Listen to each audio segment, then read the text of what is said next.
بسم الله الرحمن الرحیم. الذین آمنوا و تطمئن قلوبهم بذکر الله الا بذکر الله تطمئن القلوب.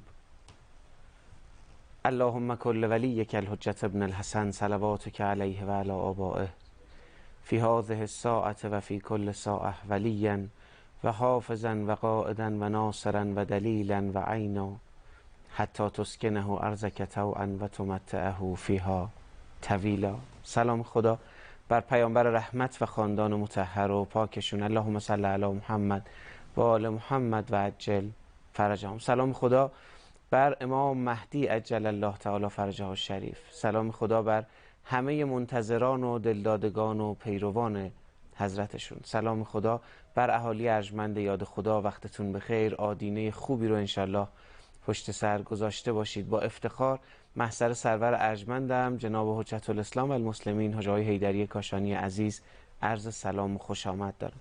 آقا سلام علیکم و رحمت الله. سلام علیکم و رحمت الله و برکاته. سلام و درود به پایان خداوند رحمان، نثار شما، نثار همه مجاهدان رسانه‌ایمون که این معارف رو در سطح ایران و جهان میپراکنند و انشالله از زمین سازان ظهور امام زمان ارواحنا فدا و مجاهدان رسانه‌ای پابرکاب حضرت هستن و نثار تمام بینندگان عزیزمون، مخاطبان همراهمون در برنامه شریف یاد خدا. امیدوارم که مجلس و محفل ما به نور عنایات حضرت مهدی ارواحنا فدا، نور تربیتشون، هدایتشون، مقام نور علی نورشون منور باشه انشالله. خدا حفظتون کنه. ممنونیم از تشریف فرماییتون. از شهر مقدس علی ابن موسی الرضا مشهد الرضا محضر استاد حیدری کاشانی هستیم و جمعه های مهدوی یاد خدا را انشالله تقدیم حضورتون میکنیم. مدتی است که با سلوک مهدوی دوباره و در فصل جدید برنامه یاد خدا محضر استاد عزیزمون حاج آقای حیدری کاشانی هستیم و انشالله تا دقایق دیگه بحث رو آغاز خواهیم کرد. قبلش دعوت میکنم ببینیم چی گذشت تو جلسه ای که گذشت و جمعه قبل از چه نکاتی بر ما فرمودن. برگردیم با افتخار خدمت شما هستیم.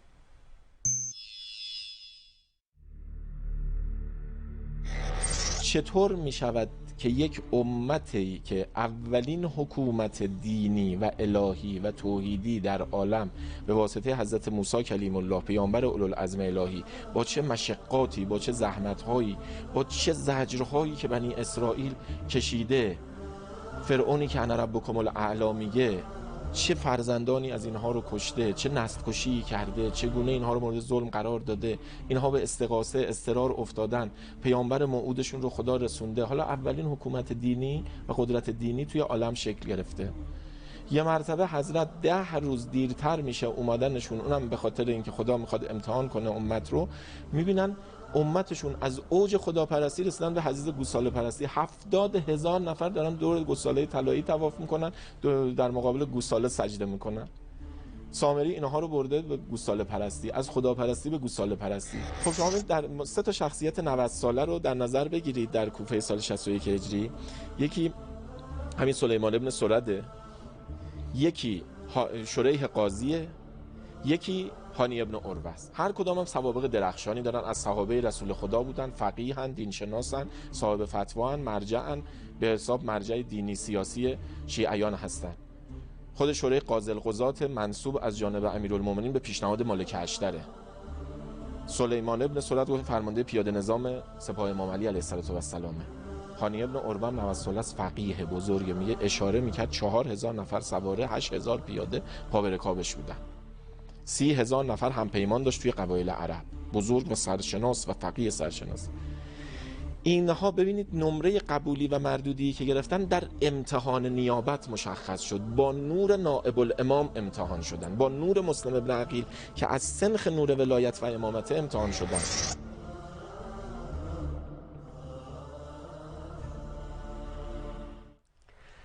وقتتون بخیر. از آیه نور برامون فرمودن، از آیه 35 سوره مبارکه نور که فرمودن مصداق نوران علی نور اهل بیت و ولایت هست که برای ما راجبش نکات ارزشمند و بسیار جالبی رو فرمودن. دوست داریم بیشتر بشنویم و یاد بگیریم. توی این فاصله شما هم اگر نکته یا سوالی داشتید بزرگواری کنید، به 3720 برای ما ارسال بفرمایید. آقا محضر حضرت عالی هستیم.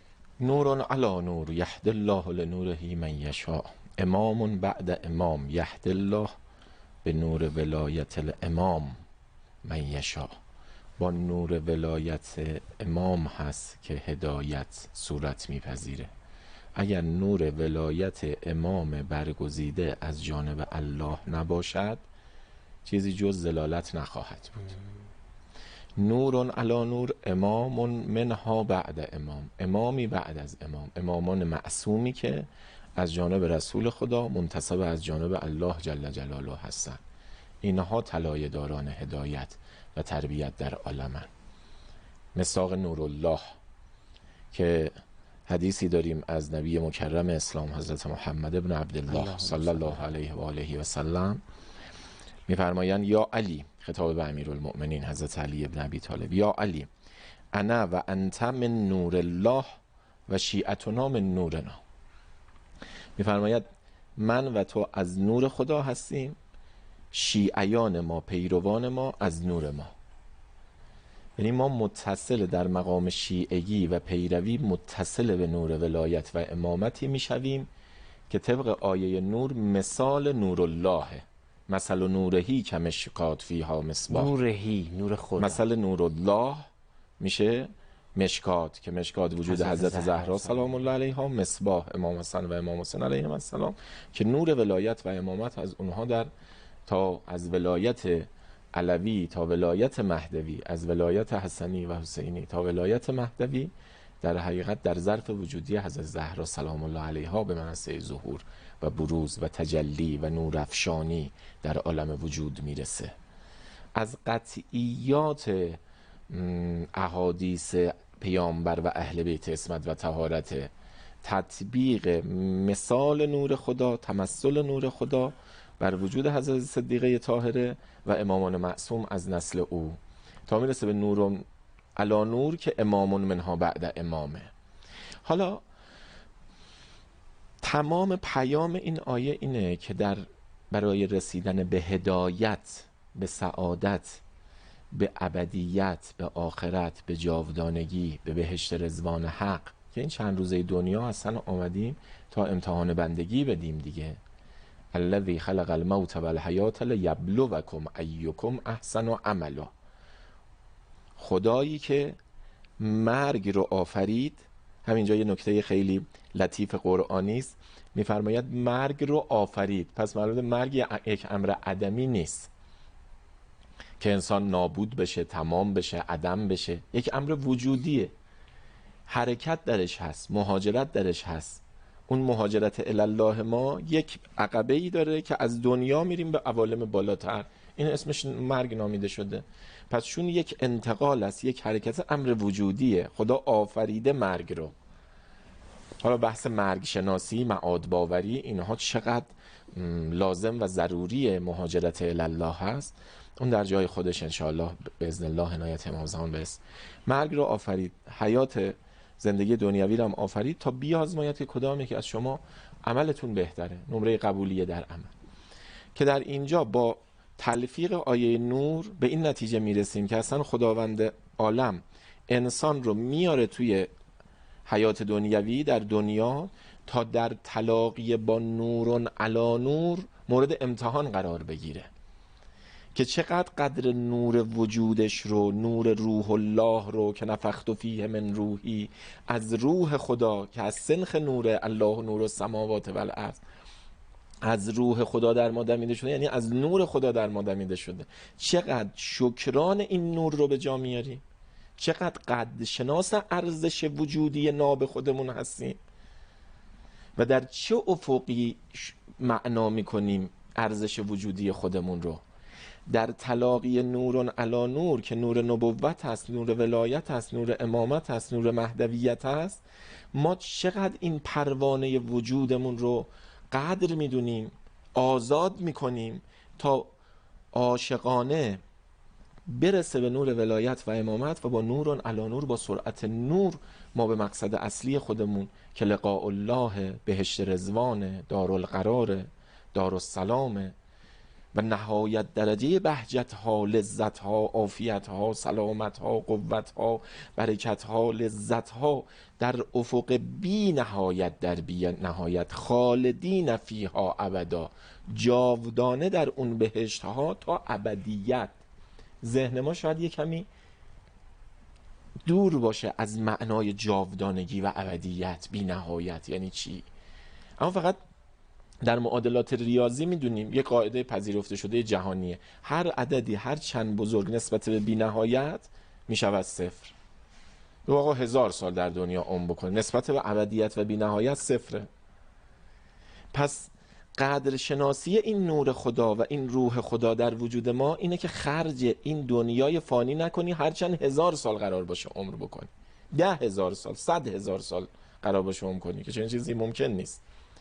بر فرض که چنین عمری داشته باشی، عمر حضرت خضر نبی رو داشته باشی، نواده ششم حضرت آدم، تا قیام قیامت از آب حیات به اذن الله بنوشی، یک آموزه مشترک تمام ادیان آسمانی است که حالا داره عمر جاودانه به او داده شد. امام رضا علیه آلاف التحیات و السلام میفرمایند که عمر جاودانه به او داده شد به خاطر دو امر.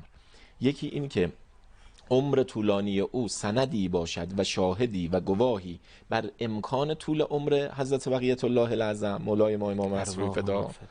هر کی گفت مگه میشه یه شخصی اینقدر عمر بکنه، بگیم این آموزه مشترک تمام ادیان آسمانیه که حضرت خضر نبی به اذن الله از آب حیات خورده و تا قیام قیامت عمر میکنه. دوم این که تا انیس و مونس تنهایی حضرت حجت باشد در زمان غیبت و وزیر او و مشاور و ملازم او در زمان بعد از ظهور. یعنی تمام حیثیت عمر طولانیش رنگ و بوی مهدوی داره، فلسفه مهدوی داره. حالا عمر حضرت خضر نبی رو یکی داشته باشه، اگر اون عمر رو هم داشته باشی نسبت به بی نهایت میشود صفر. این قدر روح خدا، نور خدا که دیگه مرگ نداره، چون از روح خداست. اون چیزی که ما موت نامیدیم، مرگ نامیدیم، یه انتقالی از یک عالم به عالم دیگه، یک امر وجودیه. تازه میریم برای تجربه کردن حیات برتر، زندگی های بالاتر، لذت های برتر، آنچه که انسان در تمام مافوق ذهنیت های خودش تمناشو داره، آرزوشو داره، نهایت درجه لذت، نهایت درجه ثروت، نهایت درجه قدرت، میل به بی نهایت. این خود میل به بی نهایت نشانه اینه که ما برای بی نهایت آفریده شدیم.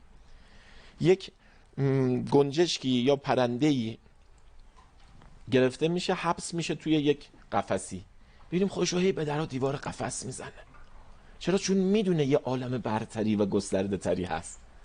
اگر این بگی فقط همین عالمه، بعد از یه مدتی که میزنه و میبینه هیچ راهی نیست، خودشو عادت میده دیگه، میگه که این چهار دیواری زنده دل خوش میکنه. اما اون موقع مادامی که یقین داره یه عالم برتر وسیع‌تر، بیقراره. این بیقراری های انسان برای رسیدن به ثروت بی حد و عدد، برای رسیدن به قدرت بی نهایت، لذت بی نهایت، نشانه اینه که ما برای بی نهایت آفریده شدیم. ما از روح خداییم، بی نهایت طلبیم. خب اومدیم توی دار دنیا تلقی با نورون علا نور، با نور امام نشون بدیم ما چه کاره ایم. آیا قدر این نور خدا و روح خدا رو میدونیم که سریعا به نورون علا نور متصل کنیم، با سرعت نور ما مقامات الهی رو طی بکنیم؟ در اون افق ابدیت ما به سرعت سیر و سرعت نور نیاز داریم. گاهی بعضی از عرفا و اولیاء الله یه مکاشفاتی براشون میشه، یه چیزایی میگن انسان واقعا کم میاره. میفرماد 2 رکعت نماز صبح اول وقت 1,000,000 سال نوری شما رو در درجات ابدیت و بی‌نهایت بالا میبره. 1,000,000 سال نوری چه عظمتی میشه. 2 رکعت نماز صبح اول وقت، بعد ما بهش نیاز داریم. تمام آنچه که واجب اعلام میشه از طریق نبوت، ولایت و امامت در دعوت به سمت خدا، در حقیقت اونها برای اون سفر ابدی ما لازم و ضروریه. پس تا اینجا مقدمه بحث. ما اصلا آمده ایم در عالم در تلاقی با نورون علا نور که نور نبوت هست، نور قرآن و اطرت هست، نور امامت و مهدویت هست، نشون بدیم نمره قبولی ما چقدره، نمره مردودی چقدره. و دانشگاه کربلا دقیقا نشون داد معادلات قبول شدن و معادلات مردود شدن رو، که در آخرین جلسه اشاره کردیم. تقوا یکی از معادلات قبولی در معیت و تبعیت امامه، در همراهی با امام. چرا؟ چون که نور امام از همون سنخ نور تقواست، نور افکن میاندازه، چون خودش به نهایت تقوا و بندگی و حیامندی و پروای از خدا رسیده، اون نور افکن کار میکنه. ما در صورتی با این نور سنخیت داریم که خودمون هم بهره‌ای از تقوا داشته باشیم انشاءالله. خیلی متشکرم، خیلی ممنونم. دستمایه و اصل و اساس حرف هامون یک آیه از قرآن قرار گرفته این روزها و جمعه هایی که محضر استاد هستیم میریم محضر قرآن کریم و سوره نور و آیه نور رو میشنویم. مصداق نوران انا نور رو برای ما تفسیر فرمودن و دارن شرحش رو به بهترین وجه برامون میفرمایند. آیه 35 سوره مبارکه نور رو با هم یک بار دیگه با این تعابیر میخوانیم. بسم الله الرحمن الرحیم. بسم الله الرحمن الرحیم.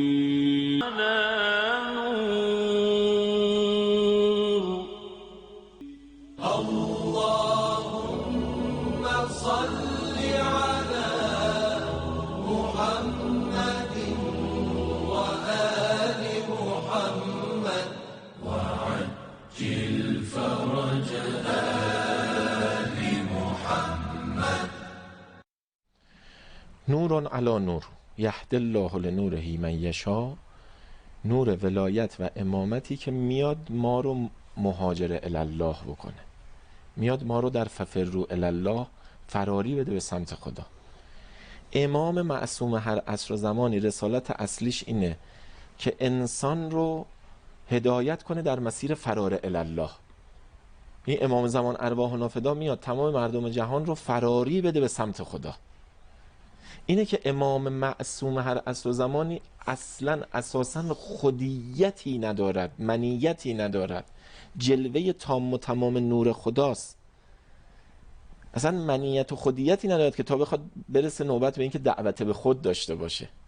یعنی اینکه حضرت سیدالشهدا نامه می نویسن برای افرادی بالخصوص، نائب میفرستن به کوفه برای اینکه هم بیعت بشن با او، این نه برای یاری شخص حسین ابن علی علیه السلام، شخص ابا عبدالله الحسین، و اصلا خودیتی نداره، مجذوب در خداست، تجلی تام و تمام نور خداست، خودیت ها و منیت ها کامل در امام معصوم کنار گذاشته میشه، سر سودن دعوت به خود نداره.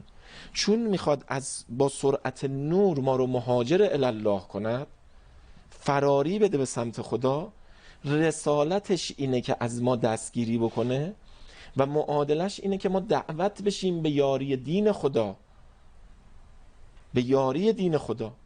اگر بخوایم بگیم خدا نیاز داره به این که ما خدا رو یاری بکنیم، نه، ما نیاز داریم در پرتو یاری دین خدا و یاری جانشین خدا، در معیت او، همراهی او، ما اضطرار داریم، ما مضطریم، ما بیچاره و نیازمند این هستیم که با نور امامت و ولایت سیر بکنیم تا به آخرین حد سعادتمون برسیم. پس اگر میبینیم که امام نامه مینویسه، به بزرگان بصره نامه نوشت، شخصیتی به نام سلیمان بن رزین که یک شخصیت بسیار متقی با تقوا، مورد اعتماد امام، با نوران علی نور ارتباط برقرار کرده، شده مورد اعتماد امام. سلیمان بن رزین نامه رو دادن به دست ایشون، ببر برای بزرگان بصره، اونها رو دعوت کن به یاری دین خدا و معیت و همراهی با امام در مهاجرت الله. مگه شما نیومدید برای ففروا الله؟ مگه نیومدید برای مهاجر الله شدن؟ امام داره به شما اسلام میگه الان وقتشه، بشتابید. طلایه‌دار و بزرگان بصره شخصیتی است به نام منذر بن جارود، منذر بن جارود عبدی، که شخصیت خیلی عجیبیه. ببینید حالا اینکه بعضی شخصیت ها نمره مردودی میارن در تلاقی با نوران علی نور و بعضی نمره قبولی میارن و معادلتش هم، معادله اصلیش هم اون حد نصاب از تقوا، حیامندی، پروای از خدا، ادب حضور. ممکنی قداست ظاهری داشته باشه مثل شمر، اما اون بی تقوایی های باطنی عاقبت یقعشو میگیره، او را از نور ولایت و امامت جدا میکنه. اینجاست صحنه اصلی امتحان ما و هشدار ما و خوف ما و بیم ما که نکند بی تقوایی های ما. آقا بی تقوایی در گفتن، حرف زدن ظلمت میاره. بی تقوایی در خوردن، پرخوری ها ظلمت میاره. بی تقوایی در خوابیدن، زیاد خوابیدن ها، بی موقع خوابیدن ها ظلمت میاره. بی تقوایی در کلام، در خواب، در خوردن، در نوشیدن، بی تقوایی در ارتباطات خانوادگی، این بی تقوایی ظلمت یه مرتبه یقه طرف رو می‌بینیم کشید، در حقیقت او رو دچار ریزش کرد، انگار از جایگاه انسانیت فرو کشیده شد پایین. حالا این منذر ابن جارود نامه به دستش میرسه، عجیب، به جای اینکه استقبال بکنه، پیک امامه، این پیک نوران علی نوره، او رو در آغوش بگیره، عظمت بده، شأنیت بده، نامه رو که میگیره و میخونه دستور میده پیک نامرسان امام رو دستگیر بکنن. 3 شبانه روز او رو دستگیر میکنه، در حقیقت دست بسته، آب و غذایی به اون نمیدن، فقط یه مقدار آب به اون میدن. بعد این 3 شبانه روز داره چی کار میکنه؟ داره فکر میکنه که شیطان، حالا ببین داره چی کار میکنه، شیطان به ذهنش میاندازه نتیجه اون بی تقوایی ها که گریبان ما رو میگیره، بهش میگه که شاید این صحنه سازی عبیدالله باشه، این پیک رو فرستاده تو رو بسنجه، اگر لبیک بگی به ندای امام نور ابا عبدالله الحسین، او خودتو ایل و تبارت رو به فنا میده. 3 شبانه روز داره با خودش کلنجار میره. این نامه عبیدالله یا نامه ابا عبدالله؟ کسی نیست بهش بگه که آخه آدم حسابی 1% احتمال بده که نامه ابا عبدالله باشه، این تو باید حاضر باشی جانت رو در این راه فدا کنی، چون تمام سعادت، نورانیت، سیر الی الله، نوران علی نورت در اینجاست. عاقبت با کمال تعجب ما شاهدیم پیک امام حسین جناب سلیمان ابن رزین رو دست بسته با نامه امام حسین ور میداره میاره کوفه، تحویل عبیدالله میده. عبیدالله هم در اونجا تا داستان رو متوجه میشه دستور میده سر پیک امام حسین نامرسان رو بزنن. سلیمان ابن رزین به شهادت میرسه، سر از بدنش جدا میشه به خاطر این خطایی در تشخیص. خطایی در تشخیص کی میاد؟ وقتی که ما فرقان نداریم. فرقان یعنی قدرت تشخیص حق از باطل، قدرت تشخیص نور از ظلمت. فرقان چطور به دست میاد؟ با تقوا، دور شدن از فرقان، از بی تقوایی ها. حالا ما میبینیم این منذر ابن جارود شخصیتی است که مجاهد راه خدا بوده، در راه امام حق، در رکاب امیرالمؤمنین، در صفین و جمل، خطبه های قرایی خونده در دعوت مردم به یاری امام علی علیه السلام، در جریان حکمیت اعلام وفات داری کرده به امام علی علیه السلام و اونایی که میخواستن از امام علی جدا بشن خیلی هاشون رو کشونده نگذاشته بره. امام علی علیه السلام در یک زمانی که هنوز تقوا رو رعایت میکرد، در حریم تقوا بود، در حریم نوران علی نور بود، ولایت بخشی کردن به او، ولایت فارس ایران، منطقه استخر فارس ایران رو به او دادن.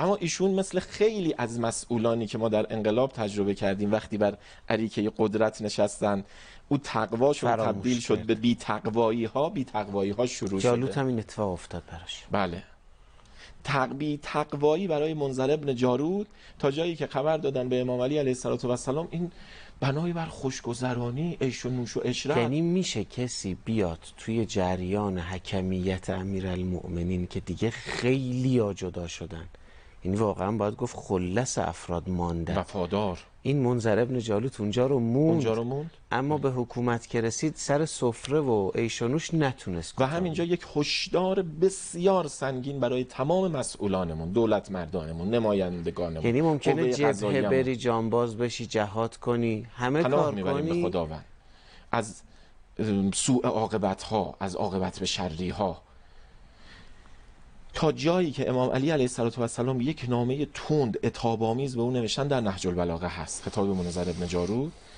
و او رو عزل کردن از مقامش وقتی دیگه قطعی شد که با ثروتمندا تبانی کرده، با اشراف تبانی کرده، پول بیت المال رو خرج عیش و نوش و عشرت شخصی خودش و خانواده‌اش میکنه. بلافاصله او رو عزل کردن، دستور دادن خودت رو سریعاً به کوفه میرسونی. به محض اینکه به کوفه هم رسید دستور دادن زندانی بشه و حساب کردن که این 30,000 درهم دست درازی کرده، فساد اقتصادی. یکی از جلوه های برخورد مقتدرانه امیرالمؤمنین با مفسدان اقتصادیه. با اونایی که مسئولیت دارن و مسئولانی که دچار فساد اقتصادی میشن و بی تقوایی اقتصادی. بزرگان کوفه اومدن پیش امیرالمومنین وساطت، گفت نباید دوره زندانیشو بگذرونه، این حکم خداست و 30,000 درهم رو هم باید نه نداره، خرج کرده دیگه الان نداره، اون خانواده‌اش بدن، ایلو تبارش بدن، اگه نمیگن میخوان آزادش کنن، این باید به بیت المال برگرده. و بعد این منذر ابن جارود میبینید که در حقیقت اینجا که تنبیه میشه از طرف امام نور، باز بر نمیگرده به حریم تقوا تغییر مسیر بده، اون بی تقوایی ها میمونه تا عاقبت یه چنین. بعد حالا ببینید این با نامه امام نور چجور برخورد میکنه. یه نامه هم امام نور داره به جناب حبیب ابن مظاهر، عارف، فقیه، معنوس با قرآن، که طبق روایتی حضرت وقتی سرشو به دامن گرفتن فرمودن لقد كنت فاضلا تختم القرآن فی لیلة واحده. در پرونده خودش حبیب داره که شبهایی رو از بعد از نماز عشا شروع میکرد تا طلوع آفتاب ختم قرآن رو تمام میکرد. این حبیب وقتی نامه اومد، حالا این نامه معروف است و مشهور است به نامه من القریب الی الحبیب، حتما شما شنیدید. اما عزیزان دلمون بدانن این نامه ای ما با این مضمون از امام حسین به جناب حبیب نداریم. یه نامه مختصر و مفیدی داریم، در اون داره بسم الله الرحمن الرحیم من حسین ابن علی ابن ابی طالب الی الرجل الفقیه حبیب ابن مظاهر الاسدی. حالا زبان حالش شده من القریب، اثر ذوق که میگن من القریب الی الحبیب، من القریب الی الحبیب. بعد اونجا میگه که ما رسیدیم به کربلا، نسبت ما رو با رسول خدا میدونی، بشتاب برای یاری ما. نامه رو دید، بوسید، بر چشم گذاشت، دنبال یارگیری. مسلم ابن اوسجه با کیاست از حکومت نظامی و اختناق عبور کرد. وقتی که به کربلا رسید، خبرش به خیام رسید، به آل الله، آنقدر مسرور شدن. حضرت زینب کبری فرمود سلام من رو به حبیب برسونید. ورودی کربلا تا سلام حضرت زینب رو رسوندن پیاده شد، میگه یه مشت خاک به سر خودش ریخت، گفت من که باشم که دختر امیر عرب امیرالمؤمنین حضرت زینب کبری برای او سلام ویژه برسید. ببینید این تواضع رو در مقابل نوران علی نور و به چه جایگاه بلندی میرسه. خودتون میدونید رئیس دفتر امام حسین میدونن عرب ها او رو در زیارت، در رفت و برگشت حبیب زیارت میشه 2 مرتبه. خیلی متشکرم، خیلی ممنونم. حیف که وقت اون تمام شده. انشالله هفته آینده ادامه بحث رو خواهیم داشت. راجع به فرقان هم میخوام بیشتر ازشون بشنویم و سوال کنیم. این نکته‌ای بود که خیلی ها با نداشتن فرقان زمین خوردن. اللهم اجعلنی عندک وجیها بالحسین علیه السلام فی الدنیا و الاخره. یا علی محتاج دعای خیرتون هستیم. خیلی متشکرم.